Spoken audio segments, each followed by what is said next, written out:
Right. Welcome to the Liberty Lobbyist, Dr. Mary Talley Bowden. Thanks for joining me. Oh, thanks so much for having me.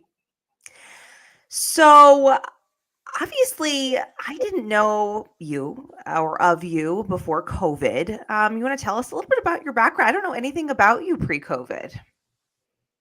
Well, I'm an ear, nose, and throat doctor. I grew up in Atlanta. I trained at Stanford. I moved to Texas in 2012, I think. No, sorry, 2003. I've got my decades mixed up. Uh, I had I just worked in a private practice for a while, and then I started having kids. And I ended up having four boys in 5 years, and so I took some time off.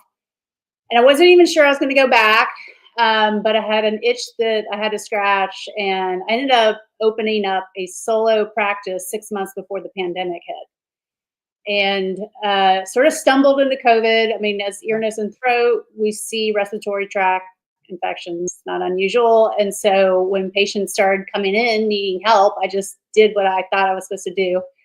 And at first, just common sense, used breathing treatments. I treated for secondary infection. I used steroids if I needed to.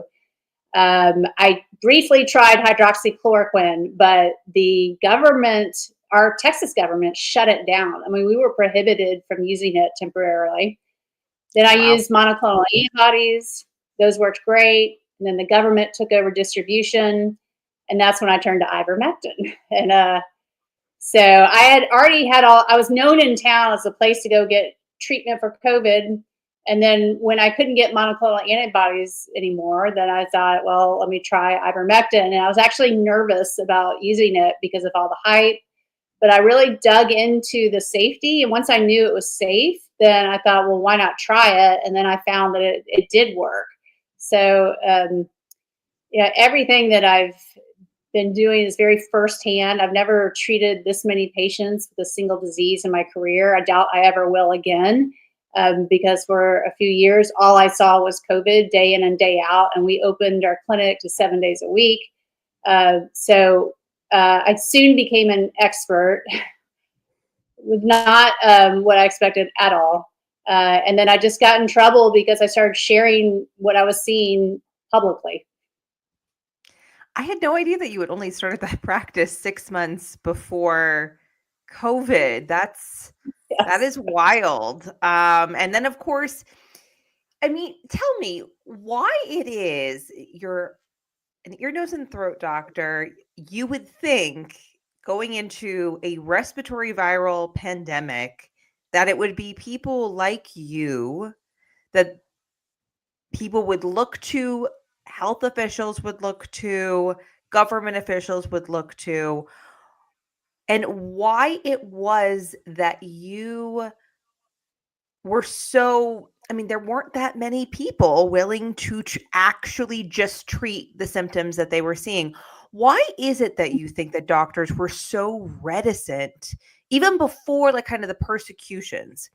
Why was it that doctors were so reticent to treat COVID? I mean, my in-laws are older and they got it pretty early on. We're talking like April 2020. So there was no people didn't know how bad like the medical persecution was going to get, and yet they were told, even they were, my father-in-law has diabetes, my mother-in-law had cancer, take Tylenol and go home, and if you can't breathe, go to the hospital. That's all they were told.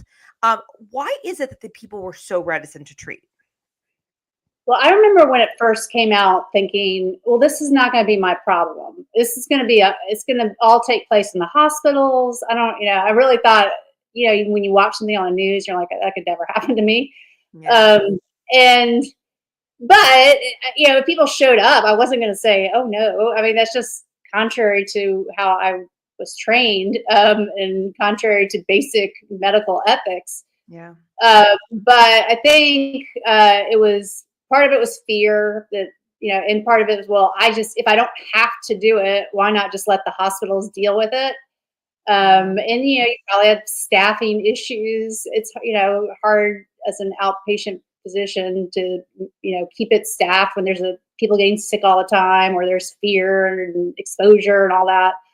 So it was sort of an easy way out for the outpatient physician. Is just say, just go to the emergency room and not take on any of that responsibility. And became so commonplace that they didn't get criticized the way they should have been. Right, right. So let's talk about, I actually don't know the details. I just know sort of the overall view on your legal battles. What started it, and what is the status of it now? Yeah, so I had privileges at Houston Methodist Hospital, and they were the first in the country to mandate the shots. They did it 5 months before Biden. They did it April 1st, 2021. Wow. And I stepped on their toes. I just started speaking out against mandates. I said it publicly. At the time, I didn't really have much of a following. Like if I tweeted something, I'd get like one like. So really didn't expect anything to happen. But I tweeted out vaccine mandates are wrong 25 times, and I included a screenshot with a patient testimonial. And 5 days later, I got a text message from a reporter at the Houston Chronicle asking me to confirm, is it true that your privileges have been suspended based on comments you made on social media? And I did a double take. I'm like, no, I don't know what you're talking about. Uh, Check your sources. And then I go to my email, and there it is. So they went straight to the media, and then they went on Twitter and posted that I was spreading dangerous misinformation, harmful to the community. At the same time, I was trying to help this patient in Dallas who was dying in the hospital. His wife sued to get him ivermectin. The hospital would not let him try it. She asked me to be the expert, and I agreed. I testified along with State Senator Bob Hall, and we won the case. And the court ordered the hospital to grant me temporary privileges. Hospital put up all these roadblocks. So there was a bunch of back and forth. I kind of just left it to my lawyer, and she said, yes, you have the green light. You can send a nurse to the hospital now. I do that. The nurse is greeted by the police, and she's turned away. She never gives him the ivermectin, but the medical board, the hospital turned me into the medical board for that. And they actually found me guilty. They said that I sent a nurse to the hospital without privileges. And now I'm waiting my sentence. So I had a hearing 3 months ago, decide my punishment, and I'm waiting on that. But on the upside, I did sue the FDA over ivermectin and won. They put out the infamous horse tweet, right? So the attractive healthcare worker nuzzling the horse. And you don't really need the caption, but says, seriously, y'all, you're not a horse, you're not a cow. Stop it. And that was August 2021. That was right before Biden mandated the shots. And I feel like it was very strategic because they wanted, in order to increase uptake of the COVID shots, they had to discredit ivermectin. It was very it was part of the plan. But the FDA is not allowed to tell physicians how to use the medications they've approved. They're not allowed to tell patients, how to treat their diseases. And so that's what they were doing. And the court slapped them down. They agreed to take down the misinformation from their website and from social media. Unfortunately, though, as you know, it's still hard to get ivermectin. And if it were up to me, the FDA would just make it over the counter. And they would also issue a statement to educate the public and educate physicians about how safe it is and how it is used in humans. Won the Nobel Prize in Medicine. It's actually safer than antibiotics. It's safer than Tylenol. So, it's. I know New Hampshire has been trying to get it over the counter. Right? So I was in office during COVID, and 2022, obviously the COVID treatment option or issues became very, very evident, right? And I also knew that it probably wasn't specific to ivermectin. I still think that there's like a broader issue as far as government being able to sway public opinion and boards in such a way that there's so much intimidation with off-label use of drugs in general, or that any drug could potentially be politicized in the way that hydroxychloroquine was, ivermectin was. And so we came up with a bill to say that which should be obvious, which is that no doctor can have their license threatened for off-label prescribing, and no pharmacist, because the issue had really been with pharmacies being unwilling to fill, and no pharmacist can have their license threatened for off-label filling. So that was sort of our main bill. This was in 2022, but we felt that we needed a red herring. So we did put in the ivermectin over-the-counter bill at the same time that Tennessee did. Mm. And that bill was fascinating to watch. So we brought in Dr. Paul Merrick for the original House hearing, and he got up there. It was right before things got really bad with ivermectin, like really, really bad. So the Hospital Association lobbyist was there, and he was set to go after Dr. Merrick. And he gets up there after listening to Dr. Merrick's testimony and says, well, I was sent here to oppose ivermectin, but I think I might need to do some more research before I make an opinion. And so the bill passed the House. Then it gets to the Senate. We brought people from the FLCCC back in, and it did pass. I mean, I got to tell you, like most of the Republican legislators had taken ivermectin. I mean, they wouldn't be willing to admit to that, but like most of them had taken it at this point, right?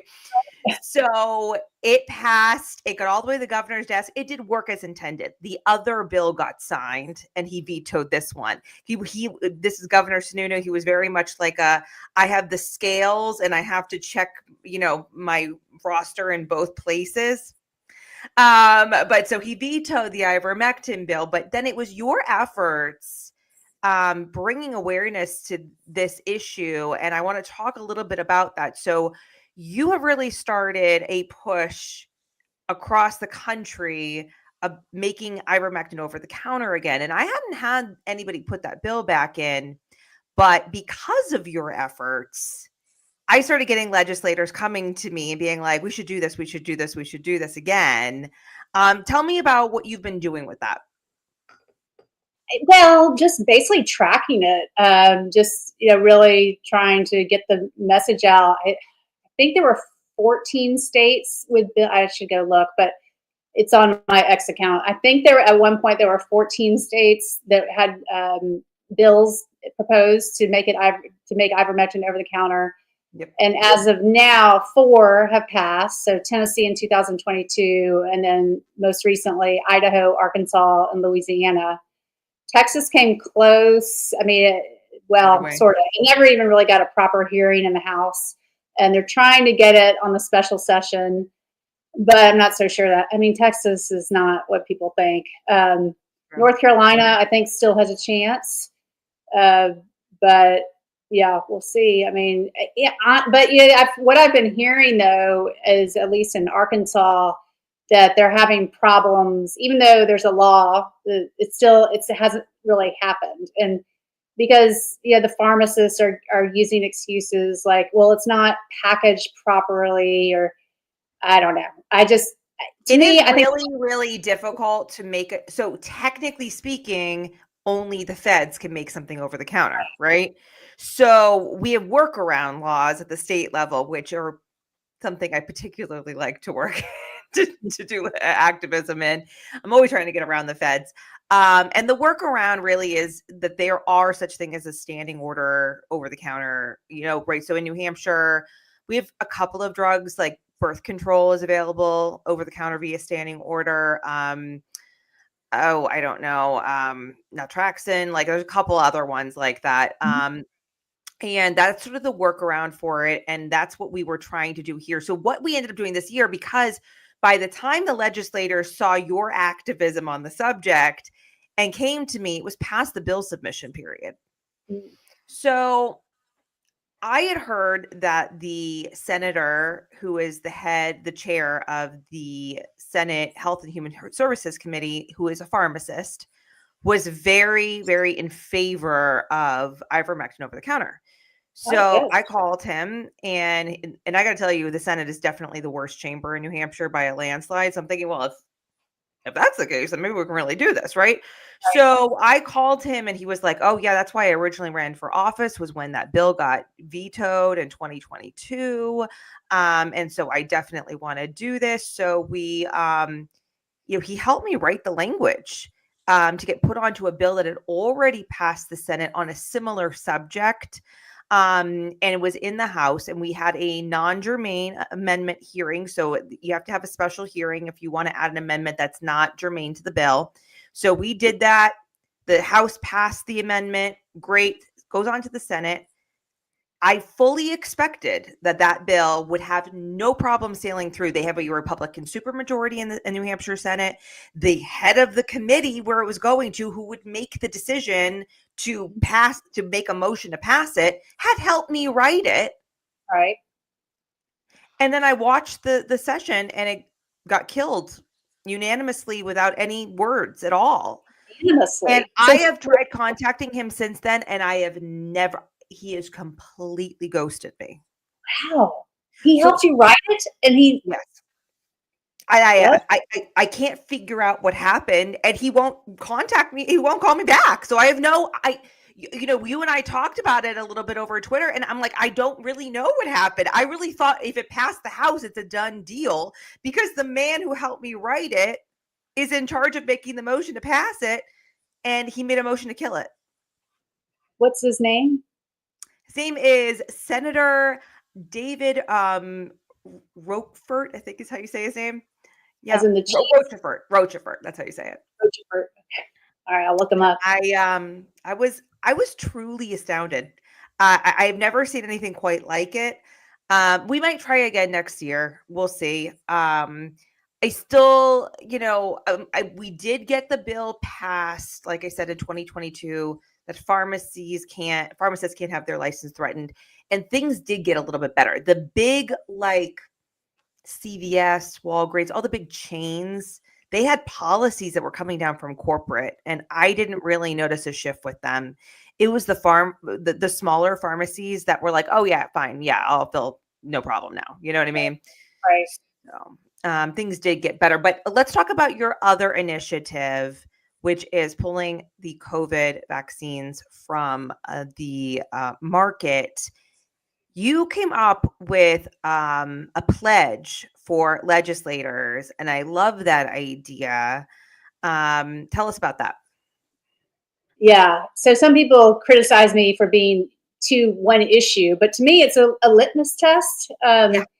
And this directly impacted every single voter, and I'm seeing the carnage every day still years later. I mean, I'm still seeing vaccine injured patients and even new people coming in because they're not getting help from anybody. So it's constantly in my face, and we know that the vast majority of Americans are not getting these shots, and I presume politicians are amongst those. So if you look at the CDC's data, 20% got the last shot. So 80% are not following CDC recommendations. And my thing is, if you are an elected representative and you're not willing to take the risk for yourself or for your children, then why should your constituents take that same risk? So why are you not speaking out about it? So I'm just having people, with the moral courage to just simply state the COVID shot should be pulled off the market, and just trying to gather momentum so that we can just get the attention of HHS and President Trump.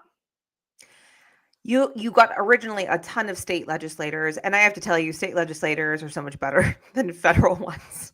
Right. We have Oh, this yeah. real problem at the federal level where the people who should run for that don't want to, okay? Right. Because Right. they're sane and normal. Right. So, Right.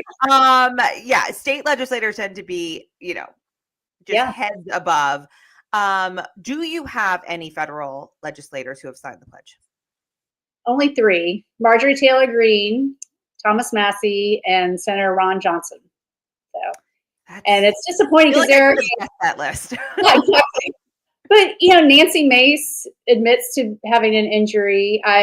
Perhaps she doesn't know about the list, but I have directly asked her in the comments, and yeah, it's just disappointing because, like I said, they're not getting these shots because of concerns.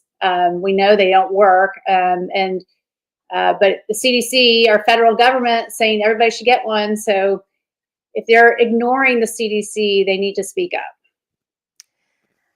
Let's talk about Maha. You've been very critical of where the direction in which it's headed. I just simply always had my doubts.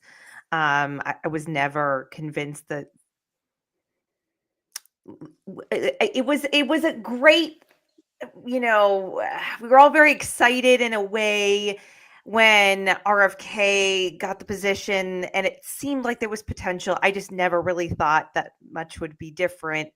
There's been some subtle differences, but why is it that you think that there is such a hyper focus on food? And do you think that that is the most important issue of the moment? Yeah, no. I mean, there's two theories. Well, we just need to focus on food and grease the wheels, gain some momentum, Yep. gain some political points, and then Capital. we can go after mRNA. But Yeah. or there's the theory that okay, this is all a misdirection strategy. It's quite purposeful. This is we'll gain some ground on food to make a bunch of people happy, and then we'll just sweep aside the elephant in the room. I think it's the latter. Unfortunately, I just don't see. It's just the Maha report did not even mention mRNA, not one word. And the people from Maha who are the leaders kind of came out of nowhere. They were not warriors during COVID. I don't know where they came from, but they came and they rose very quickly. And so it's just suspicious to me. It's disappointing. But I guess we just keep chugging along and calling it out and hope that, I don't know what's going on with Kennedy. I don't know if you saw yesterday that apparently he was on vacation when Marty McCarry declared that the COVID shots would be fully approved for children. Oh. And then he fired his chief of staff yesterday. Kennedy did. So maybe there's stuff shaken out in the background that Maybe there's a learning curve. I actually don't think it's purposeful. I think he has good intentions. I think people are very, very, very misguided when they say that we shouldn't criticize him, because I think that he needs backup. If anything, he needs people to be louder so he has right. more support, because I don't believe that he is doing this on purpose, or that he's in any way kind of gone to the dark side. I really think he has good motivations. I think that he is not frankly, the ruthless executive of that department that we needed in that position.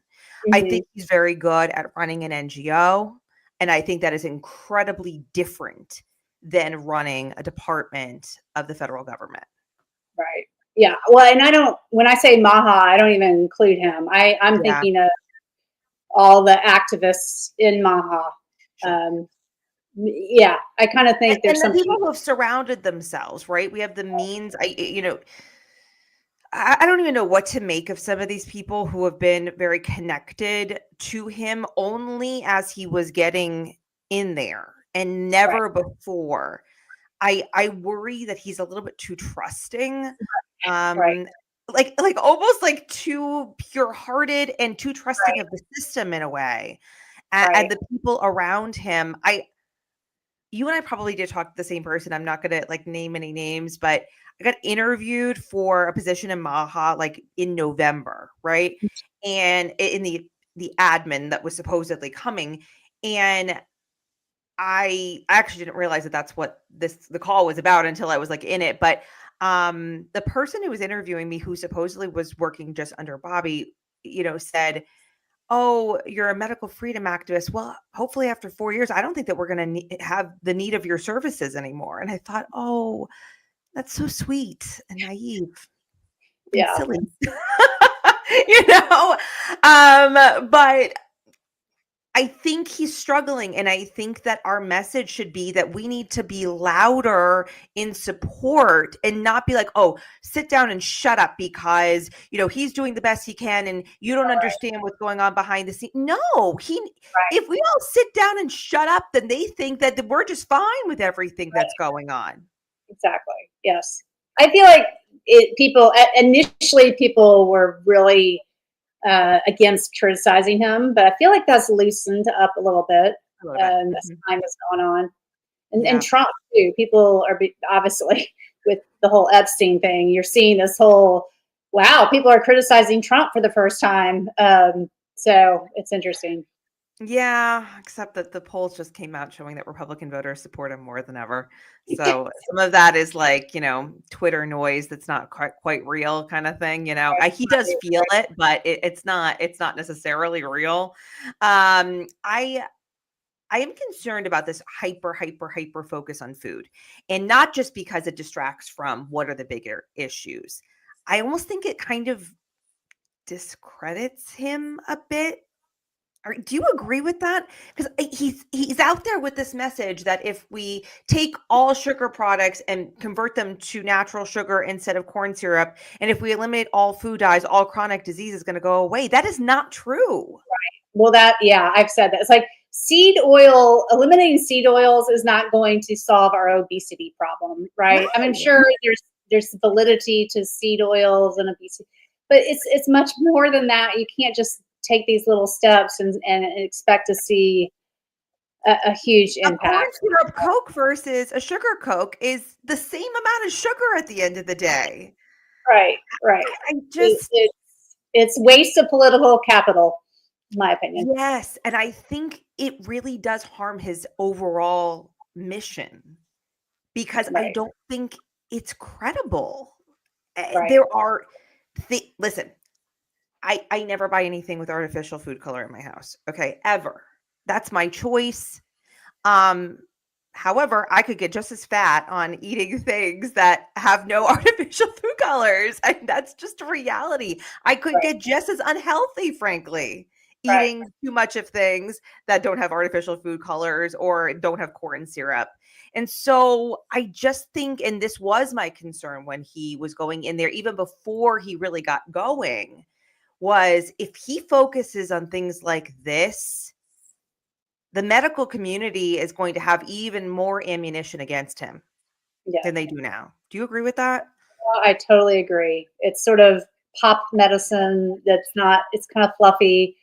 Yeah. It's Way a of lot saying of it. influencers out there that are, podcasters making their living off of these diet messages. And, to be honest, we haven't figured out the perfect diet. If we had, then we wouldn't need Ozempic. um, so, yeah, a lot of it's just common sense and self-restraint, and maybe that should be the message more than anything, rather than Mhm. yeah, That you just can't actually eat whatever you want to when like food is hyper palatable and tastes great? right, right, right. Yeah, Common I know. I do find that concerning. I appreciate that you are continuing to go to town, hammer the message. And I am hoping that the more people start to criticize it, the more things will change. I think you're right. I do think that things are loosening a little bit where you're like, oh, you can criticize what's going on here. It's not that bad. So hopefully there's that. I got to tell you, I am very concerned that they're going to start converting the entire childhood schedule to mRNA. oh, no doubt. Yeah. There are 500 mRNA products in the pipeline. Couple years ago, I introduced a bill that, sometimes you rattle a cage that you didn't know was there. Mhm. And I had a bill introduced that I wrote that just said no vaccine can be mandated, which we do have school vaccine mandates like every other state. No vaccine can be mandated that has not had human clinical trials. And to Mhm. me, that was more like it's not a bill that I expect to become law. There are different reasons why you introduce legislation. And one of them was I wanted to look at the department and be like, I see you and I know what you did. Okay. Right. And so I introduced that bill, and the state epidemiologist who locked us all down gets in there. He was up there for an hour, like shaking in his boots, talking about how this bill could never pass. And I realized, oh no, they plan on doing this a lot because they're going Mhm. to create the mRNA platform, and then they're just going to overlay all these viruses onto it and say that it's been tested because Mhm. it's the same platform. Right. And that was essentially what he was saying. Wow. And that was terrifying. And that's when I decided like we had to go all in on. So the vaccine schedule in New Hampshire, the only way you can add a vaccine to it, we don't just default to the ACIP schedule. Um, Okay. we've been pretty conservative over the years, but a bureaucrat, the health department can just decide to add one at any time that they want. Now they haven't, but when I realized that that's where this was headed, I was like, we have to go all in on removing that power from the bureaucrats. So we did end rulemaking this year. That was a really big like accomplishment of ours this year Mhm. because I'm listening to this guy shaking in his boots that we're going to ban him from, having untested vaccines added to the schedule at some point in time. And I'm thinking, oh no, what's coming down the pipeline? And what do you know about the RSV vaccine? There's Yeah. an So, mRNA one. wait, sorry, what? There's an mRNA one out of that, right? Yeah, and it's the same as with these other things. Short term outcomes data doesn't prevent hospitalization. I mean, that's sort of the goal, right? With these Right. viruses, is Yeah. prevent hospitalization and death, and they weren't able to prove that. And they also the I need to go back and look at it. It's been a while, but I just Yeah, I didn't want to remember put you on the spot, but it's yeah. just it's not it's same old. It's shortcuts. It's not. I would never recommend it. So Mhm. Indeed. All right. Well, I won't keep you too much longer, but thank you so much for coming on. I really appreciate your work. Keep it up. And we'll stay in touch. Tell people how they can find you because everyone should be following you because of the work that the activism work that you do and the information you put out. So tell people how to find you. well, I'm active, probably too active on X at MD Breathe, and then I have a Substack called Day Eight, and then I'm coming out with a book called Dangerous Misinformation, and you can pre-order that now on Amazon. I love that title. That's great. All right. Well, thank you so much. Have a good night. Thank you. You too. Bye. That's it for the Liberty Lobbyist. I am Melissa Blasek. You can follow me at Melissa Blasek NH or at Rebuild NH. If you have any questions, comments, concerns, you can email me director at rebuildnh.com.